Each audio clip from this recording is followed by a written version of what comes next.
We are two travelers chasing freedom on four wheels. From the wild coastlines of South Africa to the quiet corners of Europe, we journey in our self-converted stealth vans, our home wherever we park. We are JP and Rita. We take the roads less traveled, capturing the beauty of our world through our lens. Wildlife, winding waters, mountains and open fields. Sometimes we stay, sometimes we move. It all depends on the mood. And of course, the view.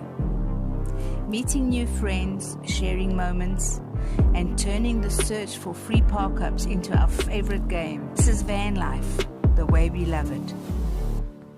Raw, real, and always an adventure. Welcome to the journey.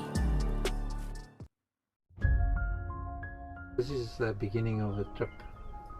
Thinking of going all the way around South Africa. Basically leaving Joburg all the way to the West Coast. Moving down the West Coast, go to Cape Town and then come back up again. We're going to just follow the road. So trying excited. This kind of new podcast style. So just for those of you that are watching this, we're just trying it. Let's talk a little bit about before the trip.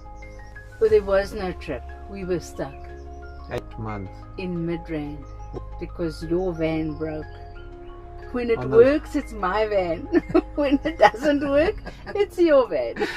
So we had this clutch thing. It actually started on the previous trip. We were around Oudtshoorn in East London.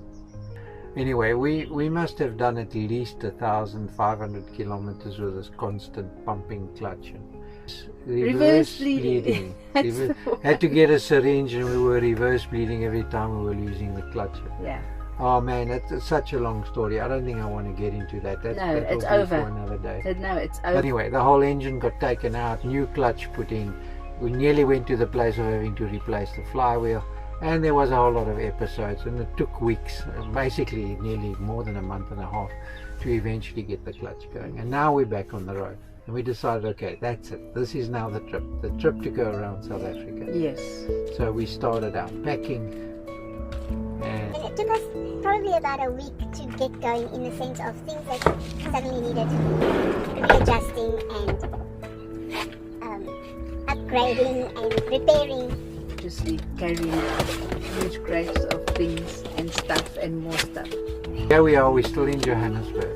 Now we packed and we leave, we're out of there, all the way down the driveway, and we're on the road. We realize obviously we need groceries. So all the way Uppington, those areas, there's not a lot of shopping. So I said to you, look, we need to take enough because this is going to be a long trip. So we hit the road and we thought, you know what, we're going to take it really easy to start off with.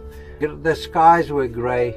We left in the direction of Krugersdorp. Those of you who don't know South Africa, that's kind of the exit. But by the time we get to Krugersdorp, raining, lots and lots of rain. Lots and lots. So we decided that's it. And as we go further and further, I mean, we only left home at around 3 o'clock, did our groceries, maybe we finished by 4. The dark was coming, there was quite a few potholes on the road. Rain and trucks and bottles. Not a good combination. Hearing this town of Ventersdorp, kind of never heard of it, but heard of it in name only. We're getting a 360-degree view of Ventersdorp, past, present, the whole deal. So Ventersdorp, 1866, that's our starting point. And I saw this engine sign, I said, let's go have a look at the engine garage, a place we might be able to sleep. I just wasn't prepared to carry on in the dark with potholes. I wouldn't want to lose a wheel at this stage, I think. Ventersdorp is where potholes came from. They are everywhere. At this stage our emotions are running pretty high.